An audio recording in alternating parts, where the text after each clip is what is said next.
जसंच काल हे फोटो व्हायरल झाले त्या चार्जशीट मध्ये जसेच हे फोटो व्हायरल झाल्यानंतर आमच्या जिल्ह्यामध्ये परिस्थिती लोकांनी जेव्हा हे फोटो सोशल मीडियावरती बघितले आज पूर्ण जिल्हा आमचा बंद आहे। आणि मी कालपासून रात्री 12 वाजता एसपी साहेबाला बोललो, आताही एसपी साहेबाला बोलतो।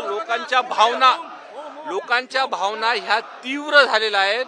आज पहिल्यांदाच संतोष अण्णा देशमुख कुटुंबियांची सुद्धा मागणी आहे की धनंजय मुंडे साहेबांचा राजीनामा हा घेतला पाहिजे। परंतु मंडळीची बैठक आहे ती धनंजय मुंडेंच्या बंगल्यावरती झालेली आहे।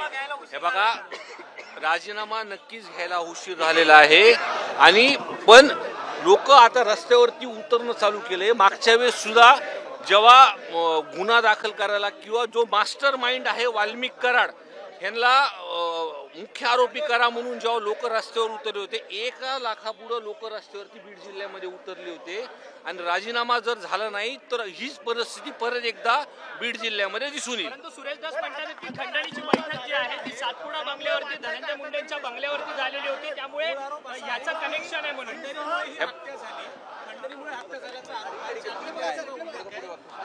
ही बैठक जर सातपुड्यावर झाली असेल तर धनंजय मुंडेंना सह आरोपी करावं अशी मागणी होते। तुम्ही याला सहमत आहात? हे बघा, जर ही खंडणीची जे धस अण्णा बोलले आहेत, मी बघितलं नाही पण आपल्याच माध्यमातून मला कळत आहे ते काहीतरी पुरावे असल्याशिवाय बोलणार नाही। तसं जर असेल तर त्यांना सह आरोपी केलं पाहिजे।